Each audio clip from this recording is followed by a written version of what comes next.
Everyone's doing it tough. We just sort of keep on going, and you just live on hope and hope things will change.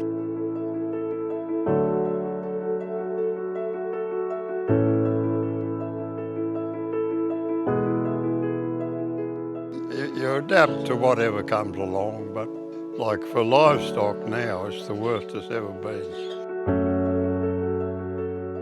It's as dry as we've seen it, and we've been drought declared since April 2012.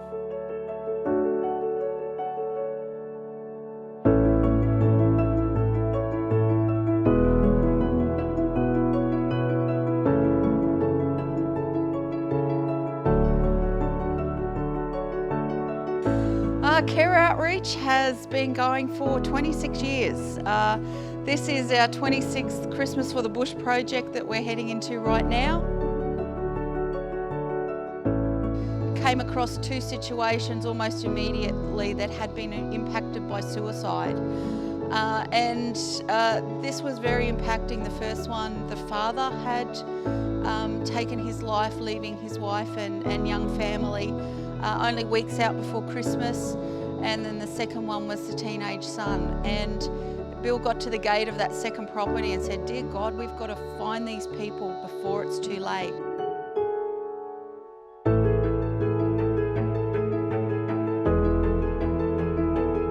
We come from off the land ourselves, and we notice other people's struggles on the land, and we saw how Care Outreach really encourages people in the bush, and they stick with them.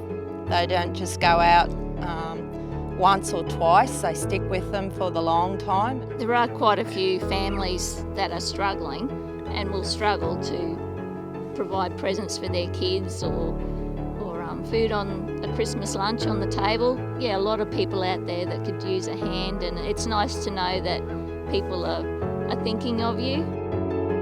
We can't solve everybody's problems. Care Outreach isn't necessarily there to solve their problems, but we're there to walk the journey of life with them, letting them know that someone cares and is there with them and supporting them.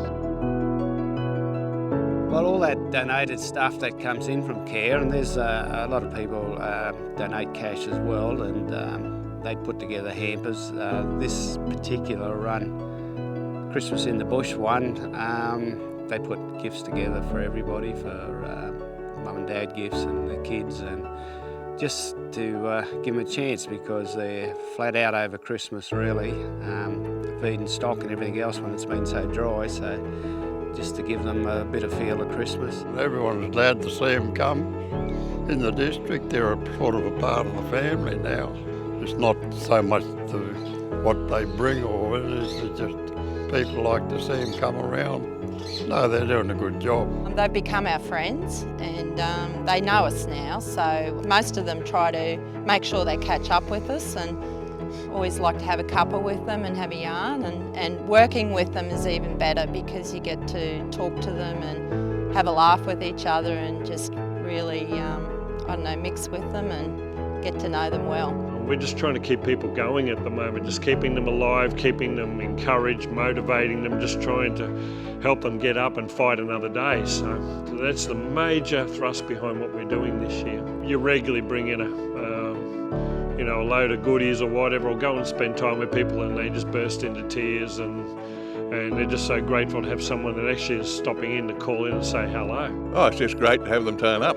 I mean, they always bring something with them, but we don't really worry whether just as long as they turn up, just to see them. And even the fact, like, they bring out a lot of stuff that helps us, including clothes, food, everything else, but just the fact that somebody thought of you and prepared to drive out here and say hello, how are you going? It really makes it worth it.